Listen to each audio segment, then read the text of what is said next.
Now we have next heading, that is UCM of charge around a fixed charge. क्या meaning है इस heading का कि एक हमारे पास चार्ज है, ये एक चार्ज हो गया और ये फिक्स चार्ज है, ये मूव नहीं करेगा। मैंने यहाँ पर पॉजिटिव चार्ज अज्यूम कर लिया, ये कहीं नहीं जाएगा, इसको आपने पिन कर दिया पर्टिकुलर पॉइंट पे। और इसके बाद में एक और चार्ज है, उसका क्या होगा, सर्कुलर मोशन होगा। कैसा सर्कुलर मोशन होगा, यूसीएम, यूनिफॉर्म सर्कुलर मोशन। ये एक आपने ऑर्बिट बनाई, इस ऑर्बिट पे एक और चार्ज होगा, उसका इस फिक्स चार्ज के अराउंड सर्कुलर मोशन होगा। ये चार्ज जिसका सर्कुलर मोशन हो रहा है ये पॉजिटिव नहीं हो सकता, ये डेफिनेटली नेगेटिव होगा। क्यों, अभी बताते हैं आपको। देखिए होता क्या है कि जब कोई बॉडी सर्कल में घूमती है, कहीं भी जब कोई बॉडी सर्कल में घूमती है तो उसको घूमने के लिए एक फोर्स की रिक्वायरमेंट होती है टूवर्ड सेंटर, राइट। तो टूवर्ड सेंटर अगर दोनों आपने पॉजिटिव ले लिए तो फोर्स आएगा ही नहीं, पॉजिटिव चार्ज को रिपल करता है। तो फिर यहाँ पर दो पॉजिटिव चार्ज अगर आपने ले रखे हैं तो ये वाला सर्कल में रोटेट नहीं कर पाएगा, ये तो फिक्स ही है, इसको तो भूल जाओ। इसका मतलब जो दूसरा चार्ज है डेफिनेटली विल बी नेगेटिव।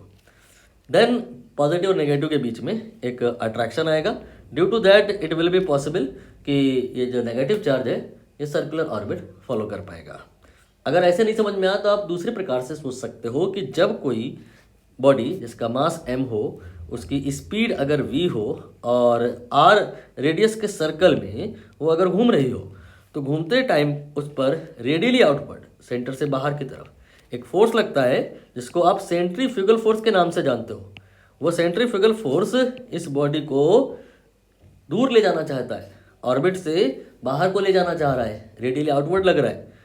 तो ये फोर्स की वजह से बॉडी कहीं बाहर ना चली जाए, इसको बैलेंस करने के लिए हमें इन दोनों के बीच में एक अट्रैक्टिव फोर्स रिक्वायर्ड होगा। वो अट्रैक्टिव फोर्स तब पॉसिबल होगा जब ये प्लस होगा और ये माइनस होगा। दोनों प्लस होंगे पॉसिबल ही नहीं है, दोनों माइनस होंगे ये पॉसिबल ही नहीं है। अनलाइक चार्ज के केस में ये हेडिंग एग्जिस्ट करेगी। अनलाइक मतलब UCM of a charge around fix charge, एक फिक्स चार्ज के अराउंड दूसरा चार्ज अगर सर्कुलर मोशन कर रहा है then we can say that they will be unlike. एक प्लस होगा तो दूसरा माइनस होगा। अब यहाँ पर तरह तरह के क्वेश्चन पूछे जा सकते हैं, दो तो आपकी स्क्रीन पे हैं, हम सारे कवर कर लेते हैं।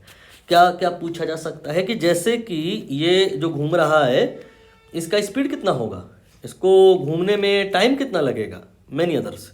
तो कुछ भी करना हो सबसे पहले आपको फोर्स बैलेंस कराना पड़ता है। ये जो सेंट्रीफ्यूगल फोर्स है ये जो प्लस माइनस में अट्रैक्शन होगा जिसकी वजह से यहाँ पर सर्कुलर मोशन हो रहा है उससे बैलेंस होगा, ये है Fe। इसे मैंने Fe लिखा है, E स्टैंड्स फॉर इलेक्ट्रोस्टैटिक या कूलम्बिक अट्रैक्शन इन बिटवीन। ये प्लस और माइनस के बीच में यहाँ पर जो अट्रैक्शन होगा उसका जो फॉर्मूला होगा वो होगा 1/4 pi epsilon not then Q1 then Q2 by r square. ये तो फॉर्मूला आपको याद ही होगा। This is the value of Fe, this is the value of interactive force या फोर्स ऑफ अट्रैक्शन या attractive force in between. And यही force इससे जब बैलेंस होगा तब सर्कुलर मोशन होगा, तब यूसीएम होगा। तो यहाँ पर आपने इसको mv²/r से इक्वल करा देना है। अब यहाँ से आप v² या v निकाल सकते हैं, क्या आएगा, एक r कैंसिल कर दो, 1/4 pi epsilon not then Q1 Q2 and divided by ये हो जाएगा mr। आई होप ये क्लियर हो गया होगा। नाउ यहाँ पर जब आप v निकाल लेते हो, यहाँ पर स्क्वायर रूट कर दीजिए तो v आ जाएगा।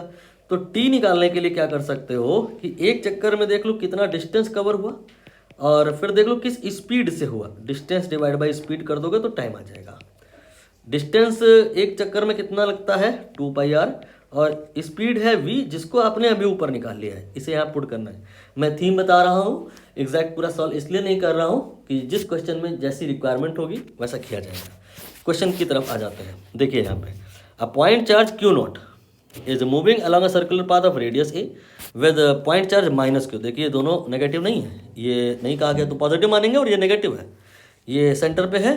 काइनेटिक एनर्जी पूछ रहा है, तो आपने स्पीड निकाली थी ना, अभी स्पीड निकाली थी, तो क्या काइनेटिक एनर्जी आप नहीं निकाल पाओगे। देखिए ध्यान से, काइनेटिक एनर्जी जो होता है वो होता है ½ mv²। क्लियर है। यहाँ पर थोड़ा सा पतला कर लेते हैं इंक को। काइनेटिक एनर्जी होता है हाफ mv²। अगर हमें v पता चल जाए तो हम यहाँ पे रख देंगे तो काइनेटिक एनर्जी आ जाएगा। v हमने आपको अभी बताया कैसे निकालना है। Force of interaction in between 1/4 pi epsilon not q1 q2, these are the magnitude of charges. ये और ये मैग्नीट्यूड माइनस नहीं लिखना है, q not divided by r²। ये हो गया electrostatic attraction in between, that will be equal to mv²/r। Clear है। यहाँ से आप चाहो तो डायरेक्ट हाफ mv² निकाल लो, क्योंकि देखिए mv² यहाँ पर दिखाई तो दे रहा है, तो mv² आप निकाल लो और फिर क्या करते हैं कि 1/2 हाफ से मल्टीप्लाई कर देना तो काइनेटिक एनर्जी आ जाएगा। बट सिस्टमैटिक तक चल रहे थे, थोड़ा लेंदी होगा तो हो जाने दो, सिस्टमैटिक चल लेते हैं। पहले v निकाल लेते हैं, क्योंकि v निकालने के बाद फिर बाकी जो टाइम पीरियड है ये सब कुछ आसानी से निकाला जा सकता है। ठीक है, शॉर्टकट हम लेंगे तब जब हमारा कॉन्सेप्ट बिल्कुल परफेक्ट हो जाएगा। सो डायरेक्ट काइनेटिक एनर्जी हम यहाँ से नहीं निकाल रहे हैं, वरना अगर हम mv² की जगह 2k लिख दें तो सीधे आंसर आ जाएगा। बट नहीं ऐसा कर रहे हैं, क्योंकि हमें और भी जो रिलेटेड क्वेश्चन है उनको भी लुक में लेना है। तो यहाँ से हम v निकालने जा रहे हैं, तो v² पहले निकलेगा, that will B q not divided by 4 pi epsilon not r²। का एक r कैंसिल होगा, r आ जाएगा। बट रेडियस को ये कह रहे हैं a ले लीजिए, तो मैंने a ले लिया एंड इसी का स्क्वायर रूट कर देंगे तो v आ जाएगा। ठीक है, ये मैंने इसका स्क्वायर रूट कर दिया तो ये v आ गया।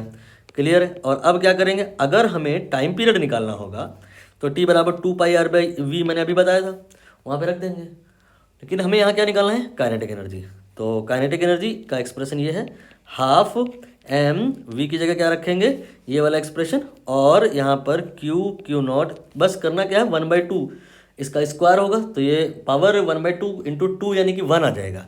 तो बस 1/2 नहीं लिख रहा हूँ, बाकी सब वही है, q not then 4 pi epsilon not a, right. You can say that q not divided by 8 pi epsilon not a, that will be the value of kinetic energy. Now see answer देख लीजिए, match कर रहा है। बस हुआ क्या गलती से मैंने कि यहाँ q नॉट में q कैपिटल ले लिया, स्मॉल लेना चाहिए था मुझे, क्वेश्चन में स्मॉल कहा था, वो इतना बड़ा इशू नहीं है।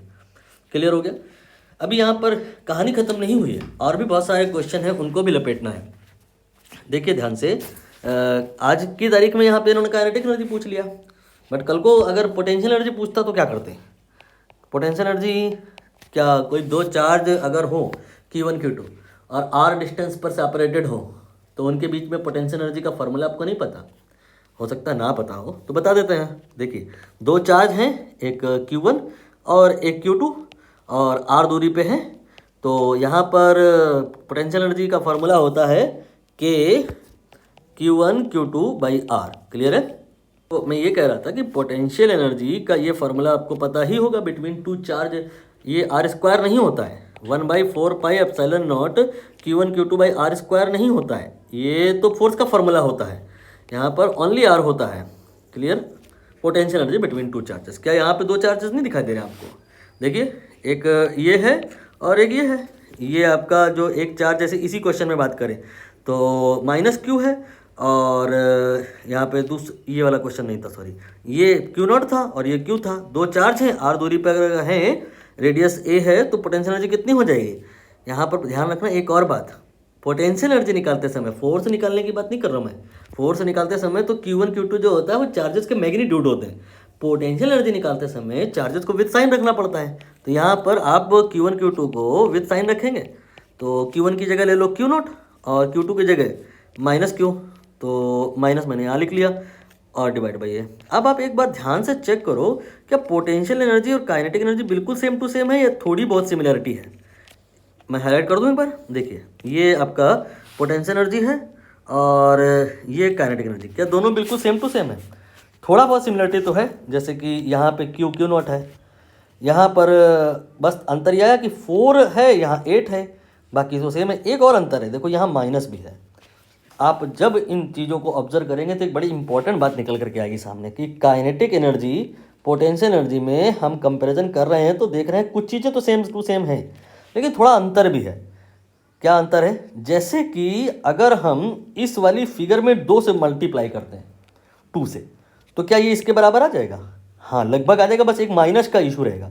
मतलब काइनेटिक एनर्जी में अगर 2 से नहीं -2 से गुणा कर दें, काइनेटिक एनर्जी अगर 1 है और उसमें -2 से गुणा कर दें तो पोटेंशियल एनर्जी आ जाएगी। ये रेशियो आपको याद रखना है, बहुत काम का है। अब अभी इसमें और भी कहानी हो सकती है, लेकिन वो मैं इसलिए नहीं बता रहा हूँ कि इसको आपको एक बार और पढ़ना है, लेकिन दैट टाइम चैप्टर आपका जो रहेगा वो होगा बोहर्स एटॉमिक मॉडल। हो सकता है आपने कनेक्ट कर लिया हो, ये पूरी की पूरी स्टोरी, ये पूरी की पूरी कहानी एज इट इज़ चिपक जाएगी जब आप बोहर का एटॉमिक मॉडल पढ़ रहे होंगे। तो बोहर एटॉमिक मॉडल अच्छे से समझ में आए, इसीलिए ये हेडिंग आपको इसी चैप्टर में समटाइम इलेक्ट्रिक चार्ज वाले में पढ़ा दी जाती है। क्लियरिटी आई ना। दूसरा क्वेश्चन देखिए, a particle of mass m and charge -q is moving with uniform speed v in circle of radius r। Another charge q, देख लीजिए दोनों चार्ज कहीं लाइक चार्जेस तो नहीं, एक प्लस एक माइनस है कि नहीं, देखिए एक प्लस है एक माइनस है, और यूनिफॉर्म स्पीड है, सर्कुलर मोशन है, रेडियस r है, कहानी बिल्कुल सेम टू सेम जा रही है। बताना है वैल्यू ऑफ रेडियस, रेडियस क्या होगा ये बताना है। तो आपको करना क्या है कि इस प्रकार की स्टोरीज में जब कुछ ना समझ में आए तो फोर्स इक्वेट कराना है। ये जो दो चार्ज हैं, ये वाला और ये वाला, इनके बीच में जो फोर्स है वो कितना होगा, मैग्नीट्यूड वाइज बात करेंगे। फोर्स निकालते समय चार्जेस को मैग्नीट्यूड में लेना होता है, मैंने अभी ये बताया था। क्यू क्यू नॉट नहीं, दोनों क्यू हैं तो क्यू और क्यू स्क्वायर हो जाएगा डिवाइडेड बाई आर स्क्वायर। ये हो गया electrostatic attraction in between. Now it will be equal to what, it will be equal to centrifugal force.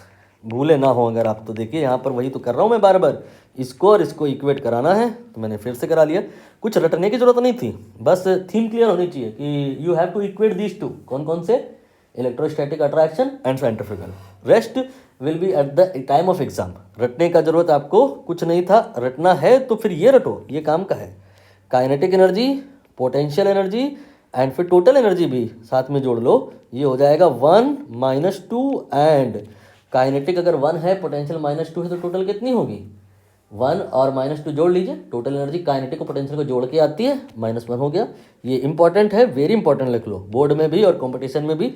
बस इस चैप्टर में ये इतना इंपॉर्टेंट नहीं है, ये बोहर्स एटॉमिक मॉडल में ज़्यादा पूछा जाता है। बेस बनाने के लिए कुछ लोग इसको इलेक्ट्रिक चार्ज वाले चैप्टर में ही कर लेते हैं, जिसमें कोई बुराई नहीं, करना भी चाहिए। दोबारा डिस्कस करने में कोई प्रॉब्लम नहीं है, बोहर एटॉमिक मॉडल में रीडिस्कस कर लेंगे ना। यहाँ पर हमें क्या करना है, सिंप्लीफाई करना है। तो ये एक r मैंने कैंसिल किया, ये हो गया q square divided by r then m v square. अब यहाँ पर अभी जो थोड़ी देर पहले हम कर रहे थे, क्या कर रहे थे कि v निकाल रहे थे, किस स्पीड से घूम रहा होगा, r के टर्म में, इन टर्म्स ऑफ r। ठीक है, जैसे यहीं पे हमें निकालना हो तो वी स्क्वायर क्या आएगा, वो आ जाएगा q square by 4 pi epsilon not m r. यहाँ से स्क्वायर रूट कर लो तो वी आ जाएगा स्मॉल आर के टर्म में। बट इस क्वेश्चन में उल्टा कर दिया, इन्होंने कहा कि वी ये गिवन पैरामीटर में है और हमें आर निकालना है, तो आर निकालना है small r in terms of v. तो कोई दिक्कत वाली बात नहीं है, इंटरचेंज कर लो, इसको इधर ले आओ और इसको यहाँ कर लो, तो small r will be what, q square divided by 4 pi epsilon not then m then v square. और अब देख लो कौन सा आंसर सही बैठ रहा है, बस ये क्यू और वी इसको एज अ होल ले लो, तो ये आ जाएगा 1/4 pi epsilon not then m and ये आ जाएगा q by v whole square of that. Option आपकी स्क्रीन पे है, बी ऑप्शन यहाँ पे करेक्ट हो गया। इस पर और भी क्वेश्चन पॉसिबल हैं, लेकिन हमें लग रहा है सफिशिएंट प्रैक्टिस हो गई है।